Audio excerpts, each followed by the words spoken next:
পেছনে মানুষ নামাজ আদায় করে। ওই মা বাবার কপাল ভালো, যেই মা বাবার সন্তানের কাছে মানুষ দোয়ার জন্য দৌড়ায়।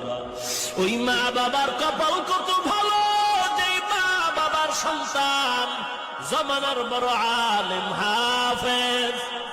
এর যুবক অনুরোধ করে বলছি, যদি আমগো চাকরি নাই, আমরা সার্টিফিকেট পাই নাই, আমরা কওমি মাদ্রাসায় পড়েছি।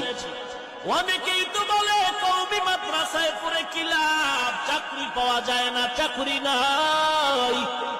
আল্লাহর কসম, কোন বাঘের বাচ্চা থাকলে দাঁড়ায়া বল, আমরা কওমিতে পড়ার কারণে চাকরির অভাবে, সার্টিফিকেটের অভাবে